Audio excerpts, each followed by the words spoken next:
TDP నాయకుడు కనపర్తి శ్రీనివాసరావు ఆగ్రహం వ్యక్తం చేశారు. అహంకారంతో బలహీన వర్గాలకు చెందిన మంత్రి కొల్లు రవీంద్ర గురించి అనుచితంగా మాట్లాడటం బలహీన వర్గాలను కించపరచడమేనని కనపర్తి ఆరోపించారు.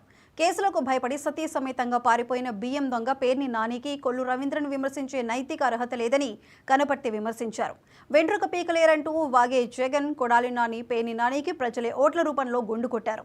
ఎన్నికల్లో ఓడిపోయి నియోజకవర్గం నుంచి కొడాలి నాని, వల్లభనేని వంశీ, పేర్ని నాని పారిపోయారని కనపర్తి శ్రీనివాసరావు ఎద్దేవా చేశారు.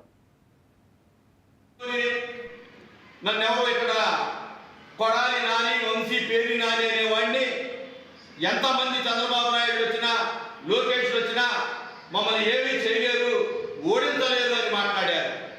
ఒక్కొక్కళ్ళు 50,000 పైన చిలుపు ఓటుతో ఓడిపోయారు. సిగ్గు ఎగ్గు లేకుండా ఇంకా తిరుగుతా ఉన్నారు జైళ్ళ దగ్గరికి. గుడివాడ నాని అనేవాడికి దమ్ము ధైర్యం ఉంటే ఈ రోజు వరకు ఎందుకు వెళ్ళలేదు? ఈ రోజు వరకు నియోజకవర్గానికి ఎందుకు వెళ్ళా? నియోజకవర్గానికి వెళితే చెప్పు దెబ్బలు, చీపుర్లు తీసుకొని ప్రజలు, కార్యకర్తలు వెంటబడతారు. ఇంకా ఏదో గొప్పలు చెప్తా ఉన్నారు. ఇంకా వెంట్రుకలు మీకేది, ఇంకా ఆ సంస్కృతి మానుకోండి, ఆ భాష మానుకోండి. ఆ భాషకే ప్రజలు మీకు 11 ఇచ్చారు. ఇంకా ఇటువంటి పిచ్చి పిచ్చి వేషాలు వేస్తే మీరు రాబోయే రోజుల్లో నగరాల్లో హెల్మెట్లు పెట్టుకుని తిరిగే పరిస్థితి వచ్చింది మీ నియోజకవర్గాల్లో.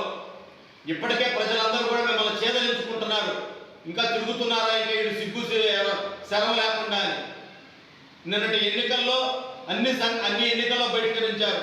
నీటి సంఘం ఎన్నికలంటే బహిష్కరించారు. ఎమ్మెల్సీ అంటే మీరు పెట్టిన ఎమ్మెల్సీ అభ్యర్థి కాస్త హత్య కేసులో ఇరుక్కొని జైలు పాలైపోయాడు.